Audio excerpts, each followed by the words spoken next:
Amara sconfitta dell'Acregas sul campo della 9 Virtus dell'ex tecnico Francesco Di Gaetano, che subisce il gol ad un minuto dalla fine dopo una gara combattuta e incerta nel risultato. La rete vincente peloritana porta la firma dell'attaccante Longo, che trova un corridoio libero per infilare proprio l'angolo basso del portiere sorrentino. In occasione della rete avvenuta, ricordiamo, all'89esimo è stato espulso il tecnico biancazzurro Marco Coppa, che proprio questa domenica rientrava dalla squalifica di una giornata. Malgrado la sconfitta, l'Agregas rimane a quota 18 al sesto posto, in una zona ben lontana dalla zona calda. Adesso l'appuntamento è per mercoledì prossimo contro il Trapani all'Esseneto per la gara di Coppa Italia, ma seguiamo le interviste di fine gara per capire meglio questa partita giocata dal Contres di Barcellona, Pozzo di Gotto. Ma cosa volete che vi dico? Cosa vuoi che ti dico, Davide? Non riesco neanche a commentare quello che è accaduto oggi a Barcellona, perché se parliamo della prestazione, l'Agragas è stata superiore all'Igea Virtus. Credo che sia stata una squadra superiore sia da un punto di vista tattico, da un punto di vista tecnico.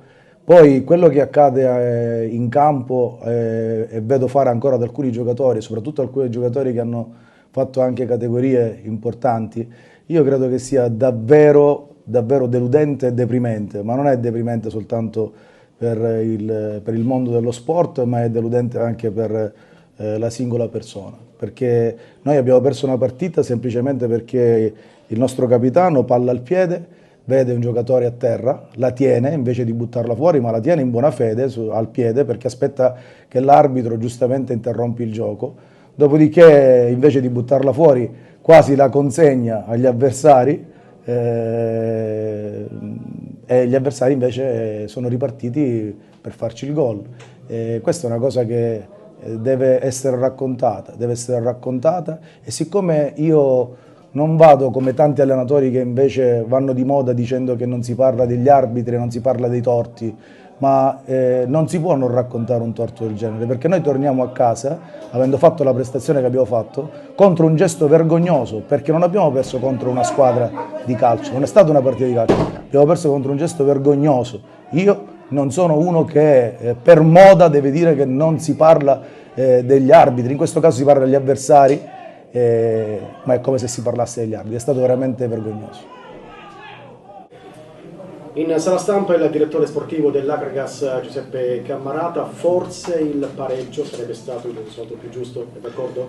Ma per come è andata la gara penso che alla fine sì, un pareggio forse poteva andare bene, forse con qualche rammarico, perché penso che nel secondo tempo siamo stati più pericolosi contro una sola parata di Sorrentino. La squadra è stata messa bene in campo, è stata abbastanza aggressiva.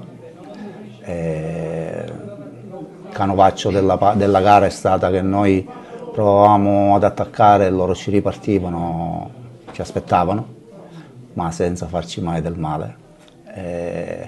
Mi rammarica il risultato finale per come è maturato.